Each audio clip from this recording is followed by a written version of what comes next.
So that's some heavy stuff here. Here we go. We're going to talk about, here's how you can see people going through this, especially if you know somebody. I mean, it's one thing if you didn't know anybody. This would still be handy because even if you didn't know them, you can see this stuff and you're going to say, you know what, it sounds like you're grieving. And a lot of times people are grieving and not even knowing they're grieving. That's the problem. If somebody's grieving and does not realize it, then they can't work through the grieving process. And if they don't work through the grieving process, they will carry it for years. But once they start working through the grieving process, they will find relief. Remember, it does not mean you do not love them anymore. It does, and it's not just people losing people. You can lose a job. I see people that have lost their childhood, and they're grown now, and they're actually grieving their childhood, or they've lost a job, or lost a friendship. But especially if you've lost somebody you love, remember this: is that if you know somebody's lost something or has lost in their life, and you see this stuff start happening in their life, especially if you know the person, notice it's not them, then maybe I ought to bring it to them. I've even done this and say, have you experienced loss in your life? Have you had somebody you love close to you taken away early in death? Or is there somebody that you really loved, or find out, you know, how was your life when you were at this place at work? And then all of a sudden, I talked to a guy Saturday. It's just amazing how this stuff is God. I talked to a guy Saturday. I was walking through Walmart and I saw this guy. And so I was there getting dog food. He came in down the dog food aisle and I said, I hadn't seen him probably in 2 or 3 years. And I looked at him and I said, something's not right. I could look at him and tell. I just saw his spirit about him, his countenance. And I said, this ain't good. Of course, that's the apostle trying to talk. This is not good. I said, this ain't good. And he walked up to me and I hugged him. And I said, how you going, man? How's it going? He said, okay. And I said, how's things been going? I haven't seen you in a couple of years. And he said, well, you know what? I worked at a place for 29 years. And they laid me off. And all of a sudden, the flag went up. I'm looking there and saying, and that's what I'm seeing. And then he says, on top of that, just after I got laid off after 29 years, and he says, I've got no retirement, I've got nothing, no benefits, nothing. I mean, I was just put out with nothing, 29 years. And then he goes, because I was going to say, well, don't you have any retirement or anything like that? No, nothing. And he's my age. And then he turns around and he says, and then about a month or two after I lost my job, my brother went out to the waterfront and committed suicide. So he lost his daddy before he lost his job, which is something way on back. And then he lost his job, and in just a matter of months lost his brother, which was his family contact. And so I saw it all, man, you could see it. You could look at him and tell something's wrong. And after he told me that, I told him I'd be praying for him, and hopefully I get a chance to see him again. I gave him my number. I said, please call me. If you ever need me, please call me. Of course, he didn't have a cell phone. And he gave me his house number, but I wrote it in my Palm Pilot. Right. Washed your hands. And so I washed my Palm Pilot. Washed my screen, didn't even realize it. So I said, Lord, then there's a reason. Honestly, there's a reason. Because I didn't have any paper to write on. And so, and my phone's been going crazy. Y'all, my phone, I finally got another phone that came in the mail the other day. Because my phone has been going crazy for a week or two. Is that what Mighty Army had been in? That's why you got any Mighty Army's like That's what the other said. It's my phone did. His phone is gone. His phone is gone. I tried, I get it up, I would get it up, I would get up here and go. In the morning, I'd take it, and I'd put it on the table, and I would go. You know, CPR. And I'd send out Mighty Army, and then it would go.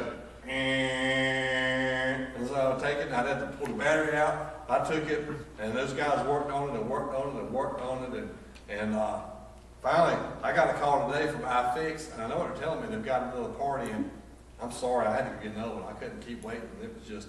Yeah, we were anxious. Yeah. Well, now you're going to get Mighty Army. I've got a copy of them back now, but I'm going to start putting the Mighty. You should be starting to get Mighty Armies tomorrow, but I'm having to work on it. So here we go. Here we go. Again, you can, if you know somebody, if you know them, and you know how they normally act.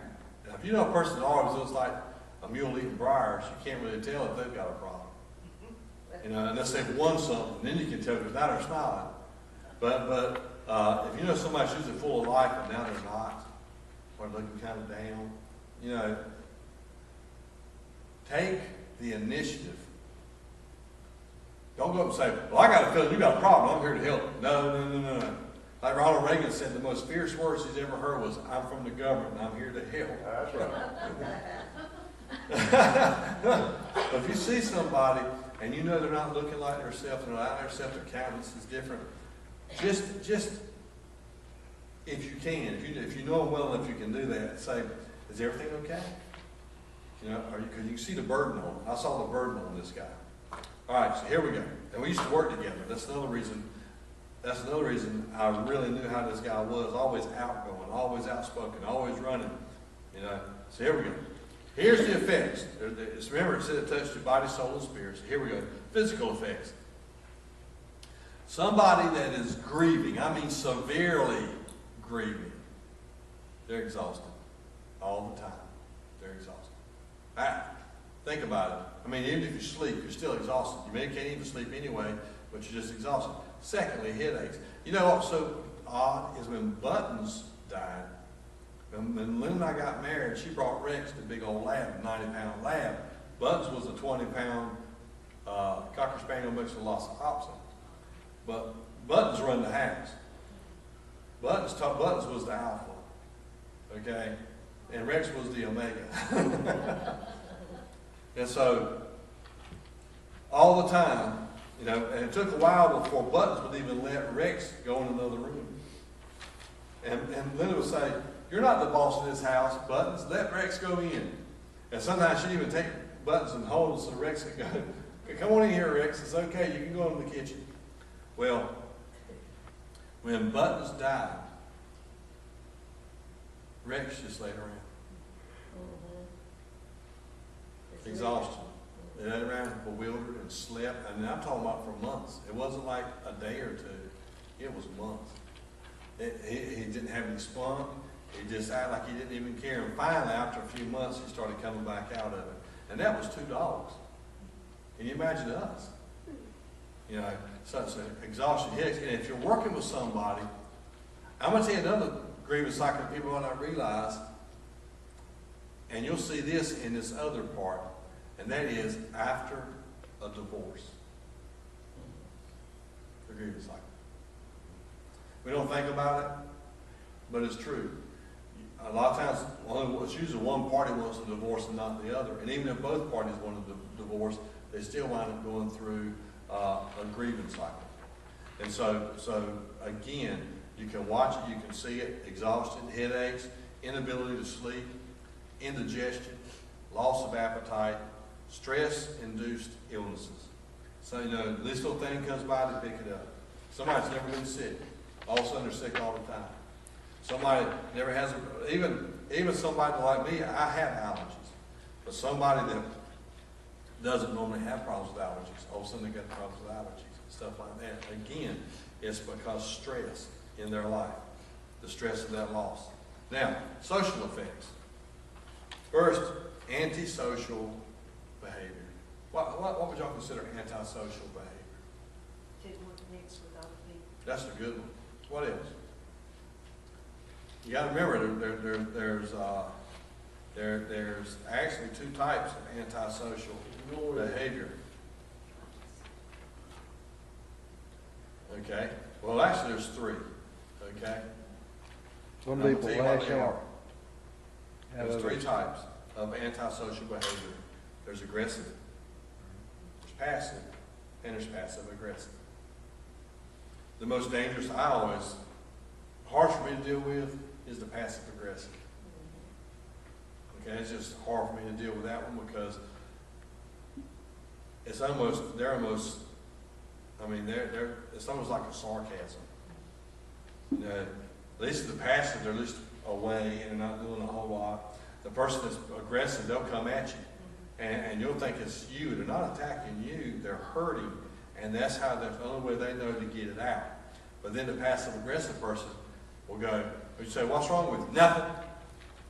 Well, can I help you? No. Well, I wanted to. Well, you should have known something was wrong with me. Oh, I should have. That's that passive aggressive. So again, aggressive, passive, passive, aggressive. Then awkwardness. Somebody that's grieving, they may wind up knocking over stuff. They may wind up wrecking their car, running over all kinds of things, kicking over stuff, you know, and you're thinking, that person, why'd they get so clumsy? Why'd they act so weird? Why'd they act so out of character? They're grieving. They might not even know it. But the heart knows it, and the mind knows it, the spirit, the psyche, all knows it. They might not. Then they have escape behaviors. And this is a big one. Because you've heard somebody talk about when they get depressed, they want to go drink it away. You're not going to drink it away because drinking only adds to it. You try to drink away your problems. All you're going to do is you're taking a depressant to get rid of depression. Doesn't make sense. So it's like having a headache and hit myself in the head with a hammer. I can't get rid of this headache. Bam, bam, bam, bam, bam. Man, my head's hurting so bad. Bam, bam, bam, bam, bam. Well, you reckon that you're adding to it? Now, but I'm going to take it further, okay? I'm going to add one to it, too. Because I forgot to add like excessive drinking, excessive drugs. Sometimes there's people that are caught up in drugs, and you think, man, I can't believe they got back into that. Why did they go back to the drugs, or why did they go back to the drinking? They've been sober for so long. Why did they go back? Because they're grieving. If they can get through the grieving, they can leave the drugs and the alcohol alone. Again, drinking, drugs, travel, gambling. I saw on TV the other day, I cannot believe I saw this. Law offices of you catch them, we skin them.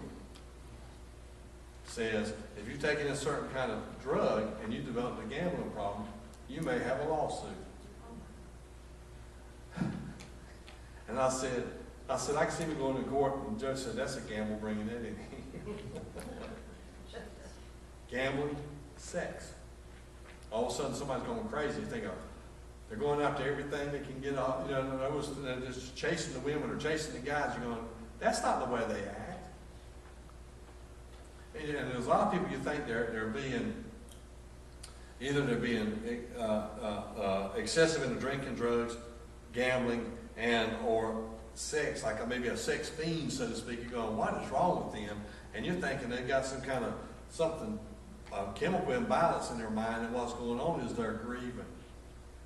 If you can get them to understand they're grieving, it will back down because you work the grieving process. Again, this is something you have to discover, and once you discover, you can fix it. If I've got a broken arm, you can put a cast on my foot all day, and it's not going to help my broken arm.